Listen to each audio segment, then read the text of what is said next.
of the people here, and they already have that inherent knowledge of the area. So then they're that direct connect with the locals to build that immediate trust. Well, the ANCOP, though, are a national force. They're not Kandaharis necessarily. Not necessarily, but in this case, the way we've moved in together, we've got the ANP that are at the checkpoint, the ANCOP that moved in, and so now we've got this super partnered force, the folks that are inherently, have lived here forever, the ANCOP that bring that professionalism and discipline and skill to the table, team that up with us to help kind of bring that trifecta together, and that's where we're gaining it. So before the ANP have departed the checkpoint to go back for training or refit or whatever, we're really focusing on building that relationship now while the ANP are still here. That to me seems like a key strategic thing in terms of people watching this in the United States trying to understand why we're putting somebody cool like you in danger at a place like this. I mean, if the locals here look at the Kandahar police or the ANP and say, traditionally our relationship with police has been one of paying bribes and not having a lot of service, and it's been difficult. Right. I understand that when they look at ANCOP, ANCOP's supposed to be a much more professional force, supposed to really be trained, especially on ethics issues and leadership issues and things like that. ANCOP's going to leave ultimately, just like the U.S. is going to leave ultimately. Are the local people here going to want their locals to be the police officers? Or are they going to want Afghans from somewhere else in the country who are professionals, who are not from here, to be doing their policing? Right. You see what I mean? Oh, absolutely. Yeah. So they see, the ANCOP bringing a key asset to the table, and then the historic negative connotation with the ANP. Yeah. So, I mean, absolutely, there's going to be that temptation of, man, I just wish we could have these folks, but that's where it lies in terms of, it's almost like Afghan on Afghan peer pressure. Yeah, Your exactly. big brother shows up, shows you how to do it right, so now you want to work harder to get better. And so that's our focus is, we're kind of the mediator of that process to help get the ANP up to that par and then beyond, and so now they'll just start driving each other. Yeah. And so, I mean, absolutely, they'll wonder, oh, man, the ANCOP did it great, but I don't think it'll just be the ANCOP. I think they'll see the ANCOP and the ANP working together is what made it great. Yeah. And so that's the key part to continue to push onto the locals, so they'll continue to have that buy-in with the folks that they grew up with. It sounds like we're talking about, and forgive me, it sounds like we're talking about like details of this local police operation, but ultimately this is the success of the war, which is that partnership. You guys come in here and you do what the American military is capable of doing, which in security terms is unparalleled anywhere in the world.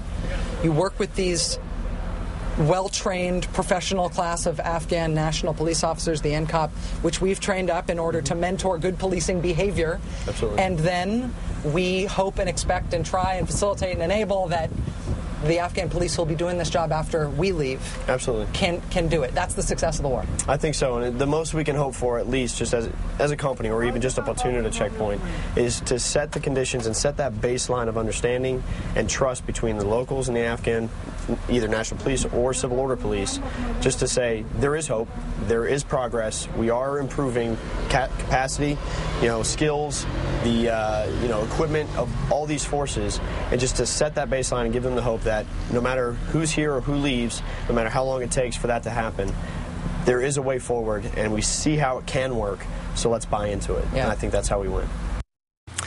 So you couldn't ask for a better guide to Afghanistan than NBC's chief foreign correspondent Richard Engel. One afternoon, Richard gave me a fascinating deluxe tour of a market in Kabul. I'm the enormously tall one who looks like a Martian wearing the headscarf quite unattractively. That's next. So when you come to Kabul, at least if you're me, the one thing you really want to do is have Richard Engel show you around. So thanks, Richard. Welcome to Kabul, Rachel. Tell me where we are. We are in the center of the city. This is a market area, crowded, a poor area, and this is where a lot of business takes place, and it is a very busy part of town. Yeah. And there's the ratio of men to women here is like 95 to 1. Yes, you'll notice you're followed right now. There are not many women out on the streets. The women you do see are going to be wearing burqas unless they're girls. Yeah.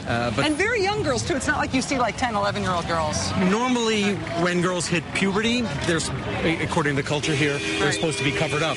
But usually fathers will anticipate a little bit. So if the girl is getting even close, 9, 10, they'll cover her. Richard and I were were negotiating before about whether or not I was going, well, not negotiating, talking about whether or not I was going to be wearing a headscarf.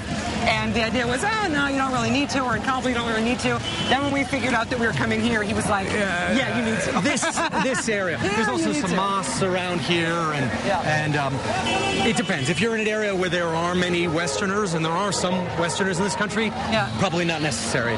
But there are not many Westerners come into this neighborhood, certainly to buy, phone cards or soft drinks or anything like that. Right. What's this neighborhood called?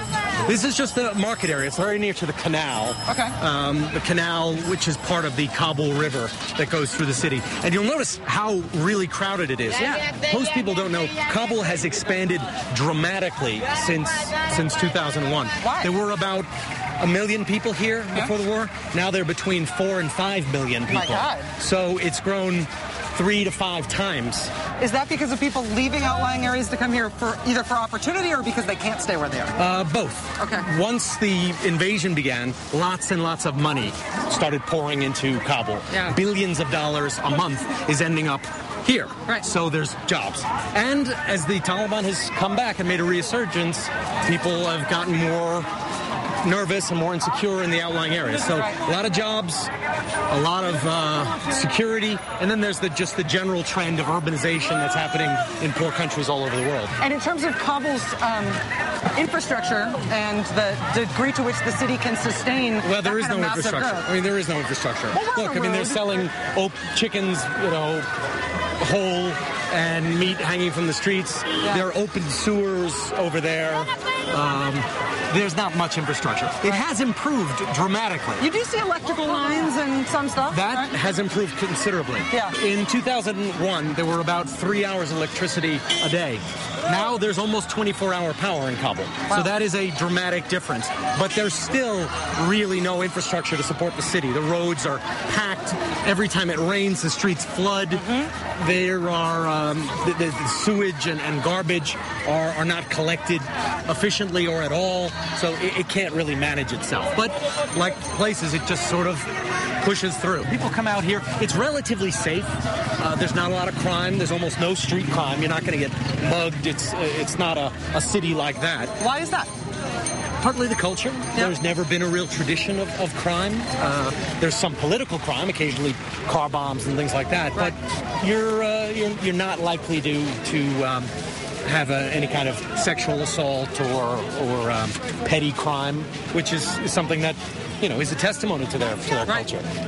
Well, let me ask you about, in terms of the amount of money flowing in to Kabul, one of the biggest sort of exclamation point stories about Afghanistan in the U.S. press in the last few months has been the amount of cash that's flying out of Kabul airport, usually to Dubai. $10,000 a day. Oh, yeah. I mean, yeah. Even just the amount of declared cash is incredible. And so, obviously, war brings with it, and the United States military brings with it, this tidal wave of money into this incredibly poor country. We're going to go to another area soon where you see all of that money, all of the war money. So that's what I meant to ask, is that is it creating any economic development here, or is it just no, it's creating mostly corruption, unfortunately. This looks like lunch. This is tripe, and they keep the heads because you can make soup, and it also shows that it's fresh. Because if the heads and the eyes were all dried out, then it would show that it's old intestine, and we're not having that for lunch. We're not. I don't know. Those goat heads look very fresh. Yeah, they looked fresh, and that is the sign. But the common perception or misperception is that this is a narco state, and that the people here who are corrupt live off of drug money. Yeah. And yes, there is some drug money, maybe even a few $100 million a year in drug money, which is a lot. But by far, the biggest industry is the war. Yeah. $5.5 billion a month. $1 billion a month. So anyone connected with the war has made much, much more money than anyone connected with drugs. Yeah. What is your name? Hello. How are you? We're just working here. Give us a minute, okay? So, NBC News' new junior foreign correspondent. Yeah, exactly. Well, he's taking my job. That's exactly right. Kid's actually starting at CNBC. Turns out he's like a savant stock analyst. Who knew? If anybody asks me what you can buy in Kabul that you can't get in the States, I will now be able to tell them something I wouldn't have imagined before I saw it for myself. That excellent adventure coming up next. So Susan told me when I went to Afghanistan that I should please, if I had the chance, buy a nice carpet for our apartment. Also some lapis for her sister. Sorry, Linda, I did not get any lapis. I also did not get a nice carpet. But I did get a carpet, which it turns out is apparently the kind of thing that only a news dork like me could love.